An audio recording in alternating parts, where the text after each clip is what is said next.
Hello student, welcome back to my channel. Video के इस part में हमारा चलेगा कुछ फाइनेंशियल प्रोविजंस जो था ना, part number 12 finances, contract, suits, इससे रिलेटेड हम लोग बात करेंगे।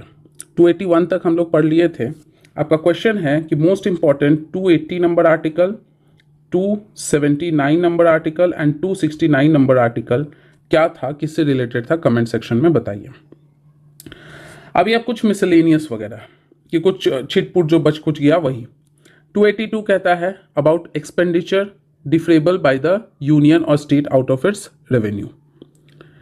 283 बात करता है custody of consolidated fund, contingency fund, इन सब से रिलेटेड कि भाई ये सब जो फंड है इसका किसी को तो कस्टडी, किसी को तो रखवाला बनाना पड़ेगा ना, वरना तो फिर कभी भी एनी टाइम कहीं से भी अगर कोई नहीं होगा रखवाला, आप ही के अकाउंट में अगर क्या है कि पैसे हैं, आप उसका केयर करते हो तो संभल के रहता है। नहीं तो फिर अगर आप केयरलेस हो गए कि चलो कोई बात नहीं, जो भी कि कोई मांगा, कोई रैंडम पर्सन ले लो मेरा डेबिट कार्ड और ये ले लो, पिन खर्च कर लो, तो वो क्या होगा, नुकसान करेगा। 284 custody of suitors deposits and other moneys received by public servants and courts, कि जो भी आपका पब्लिक सर्वेंट्स एंड कोर्ट्स वगैरह से जो मनी प्राप्त हुआ है, मतलब जिनको प्राप्त हुआ है उन सब का भी क्या करना है, कस्टडी करना है। मतलब एक तरह से कस्टडी कि जो भी स्पेसिफिक था ना कि स्टेट कलेक्ट करे, सेंटर करे, स्टेट सेंटर आपस में बांटे, फाइनेंस कमीशन, ये सब बात हो गया। अब होगा कि इसका देख रेख कैसे करना है, कस्टडी कैसे करना है, या फिर कुछ ऐसा खर्च है जो उन सब में नहीं मेंशन था, उस सब को कैसे हम लोगों को पूर्ति करना है, ये सब बात है आर्टिकल 282 में, 283 में, 284 में एंड 285 में। कि कुछ प्रॉपर्टीज़ है कि भाई ठीक है, कस्टडी की बात हो गई, कुछ ऐसे खर्च की बात हो गई। फिर उसके बाद आपका क्या है कि कुछ चीज़ें होंगी जिनको टैक्स से हमको क्या करना होगा, एग्जेम्प्ट करना होगा। फिर उसके बाद हमको क्या करना होगा कि कुछ एडजस्टमेंट वगैरह करना होगा कि किसी इधर से काट के उधर खर्च करे, उधर से काट के इधर करे, तो ये सब मिसलेनियस में आएगा। तो देख लो गवर्नमेंट का जो भी आपका प्रॉपर्टी है उसका एग्जेम्पशन है। 286 कहता है restriction as to imposition of tax on the sale और परचेज ऑफ गुड्स, सेल और परचेज ऑफ गुड्स पे जो आपका टैक्सेशन वगैरह लगता है उस पर कुछ रिस्ट्रिक्शन आपको लगेगा। Exemption from taxes on electricity, electricity से रिलेटेड जो टैक्सेस है उसका छूट का बात कर रहा है एग्जेम्पशन। और ये ऐसा क्यों है, कैसे है, किन चीज़ों के अंडर है, ये सब हम लोग मेन चैप्टर में पढ़े। यहाँ बस मेरा यही है ना कि आप बस सिर्फ नंबर और उसका मोटा मोटी कंटेंट कि भाई 287, 86 या 282 के बाद कुछ भी आर्टिकल आए तो आपके दिमाग में आना चाहिए कि अच्छा कहीं ना कहीं कुछ फाइनेंस से रिलेटेड होगा, लेकिन मेन नहीं मिसलेनियस पॉइंट्स होंगे।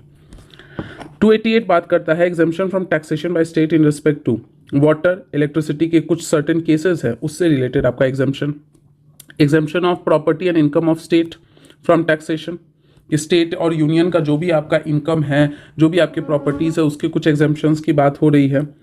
उसके बाद है क्या, adjustment in respect of certain expenses and pensions, कि कुछ खर्च, कुछ पेंशन के रिस्पेक्ट में भी क्या है, कुछ एडजस्टमेंट करना होगा, कैसे जुगाड़ वगैरह करना है। Annual payment to certain Devaswom funds, कि भाई कैसे एनुअल पेमेंट्स वगैरह की बात है, उसका जिक्र है यहाँ पे। प्रीवी पर्स को तो अब हटा दिया गया है। कमेंट सेक्शन बताइए प्रीवी पर्स जो है ये कब हटाया गया था, व्हेन।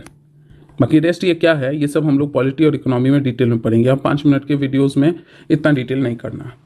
एंड चैप्टर 2 इस पार्ट का बताता है अबाउट बोरोइंग्स, कहाँ से बोरोइंग होगा।